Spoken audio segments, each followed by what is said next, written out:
നിങ്ങൾ ഒരു food business നടത്തുന്ന ആളാണെങ്കിൽ നിങ്ങൾക്കറിയാം ഫുഡ് ബിസിനസ് നടത്തണമെങ്കിൽ നിർബന്ധമായിട്ടും ഫുഡ് സേഫ്റ്റി ലൈസൻസ് അല്ലെങ്കിൽ രജിസ്ട്രേഷൻ വേണം.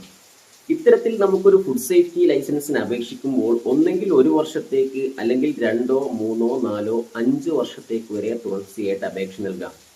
എന്നാൽ നിങ്ങൾ ആഗ്രഹിക്കുകയാണ് 10 വർഷത്തേക്ക് തുടർച്ചയായിട്ട് ഒരു ഫുഡ് സേഫ്റ്റി ലൈസൻസിന് അപേക്ഷ കൊടുക്കാൻ കഴിയുമെങ്കിൽ പിന്നെ 10 വർഷം കഴിഞ്ഞിട്ട് നോക്കിയാൽ മതിയല്ലോ. നമുക്കറിയാം ഫുഡ് സേഫ്റ്റി ലൈസൻസിന്റെ കാലാവധി കഴിഞ്ഞാൽ പിന്നീട് അത് പുതുക്കണമെങ്കിൽ വലിയൊരു എമൗണ്ട്, അതായത് ഫീസിന്റെ 3 ഇരട്ടിയോ ഫീസിന്റെ 5 ഇരട്ടിയോ ഒക്കെ ഫൈൻ അടച്ചെങ്കിൽ മാത്രമേ പുതുക്കാൻ കഴിയുള്ളൂ. അപ്പൊ 5 വർഷം എന്നുള്ളത് 10 വർഷത്തേക്ക് തുടർച്ചയായിട്ട് ഒരു ലൈസൻസ് ലഭിക്കുകയാണെങ്കിൽ പിന്നെ 10 വർഷം കഴിഞ്ഞിട്ട് നോക്കിയാൽ മതിയല്ലോ. ഇനി പലപ്പോഴും മറ്റൊരു പ്രശ്നമാണ്, പല ആളുകളും ഫുഡ് സേഫ്റ്റി ലൈസൻസിന് അപേക്ഷ കൊടുക്കുമ്പോൾ ആ അപേക്ഷ കൊടുത്ത സമയം വ്യത്യസ്തമായിരിക്കും. അതുകൊണ്ട് എല്ലാവരുടെയും ഫുഡ് സേഫ്റ്റി ലൈസൻസ് പുതുക്കുന്ന സമയം ഒരേപോലെയായിരിക്കില്ല. ജനുവരിയിൽ അപ്ലൈ ചെയ്ത ആൾക്ക് ജനുവരിയിലായിരിക്കും കാലാവധി കഴിയുന്നത്, മാർച്ചിൽ അപ്ലൈ ചെയ്ത ആൾക്ക് മാർച്ചിലായിരിക്കും കാലാവധി കഴിയുന്നുണ്ടാവുക. അപ്പോൾ വ്യത്യസ്ത സമയത്തായതുകൊണ്ട് തന്നെ പലപ്പോഴും ഫുഡ് സേഫ്റ്റി ലൈസൻസ് പുതുക്കേണ്ട സമയം അല്ലെങ്കിൽ ഡേറ്റ് പലപ്പോഴും പല ആളുകളും വിട്ടുപോയിരിക്കും. അല്ലെങ്കിൽ തന്നെ ഒന്നിലധികം ബിസിനസ് നടത്തുന്ന ഒരാളാണെങ്കിൽ അയാൾക്ക് പല സ്ഥാപനങ്ങളുടെയും ഫുഡ് സേഫ്റ്റി ലൈസൻസിന്റെ കാലാവധി കൃത്യമായി ഓർത്തിരിക്കാൻ കഴിയാതെയും വരും.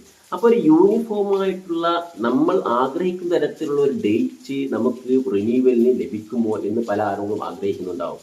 ഓക്കെ, അത്തരത്തിലുള്ള മാറ്റങ്ങൾ നിങ്ങൾ ആഗ്രഹിക്കുന്നെങ്കിൽ നിങ്ങൾക്ക് കൃത്യമായ നിർദ്ദേശം നൽകുവാനുള്ള ഒരു സമയമാണിത്.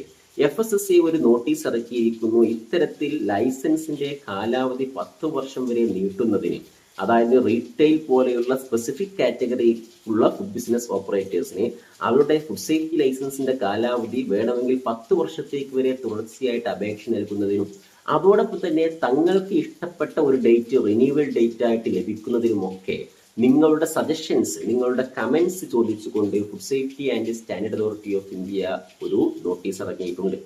ഇതുമായി ബന്ധപ്പെട്ട് മെയ് 20-നാണ് FSSAI ഒരു നോട്ടീസ് ഇറക്കിയിരിക്കുന്നത്. ഈ നോട്ടീസ് ഇറക്കിയതിന്റെ 30 ദിവസത്തിനകം, ഒരു മാസത്തിനകം നിങ്ങളുടെ കമന്റ്സ് അല്ലെങ്കിൽ നിങ്ങളുടെ സജഷൻസ് FSSAI തന്നിരിക്കുന്ന ഗൂഗിൾ ഫോമിൽ കൃത്യമായിട്ട് നിങ്ങൾ രേഖപ്പെടുത്തിയിരിക്കണം. FSSAI നൽകുന്ന ഗൂഗിൾ ഫോമിന്റെ ലിങ്ക് ഞാൻ കമന്റ് ബോക്സിൽ കൊടുക്കാം. തീർച്ചയായിട്ടും ആ ഗൂഗിൾ ഫോമിൽ കയറിയിട്ട് എല്ലാ സ്റ്റേക്ക് ഹോൾഡേഴ്സും നിങ്ങളുടെ കമന്റ്സ്, നിങ്ങളുടെ സജഷൻസ് കൃത്യമായിട്ട് അവസരോചിതമായിട്ട് രേഖപ്പെടുത്താൻ ശ്രദ്ധിക്കുക.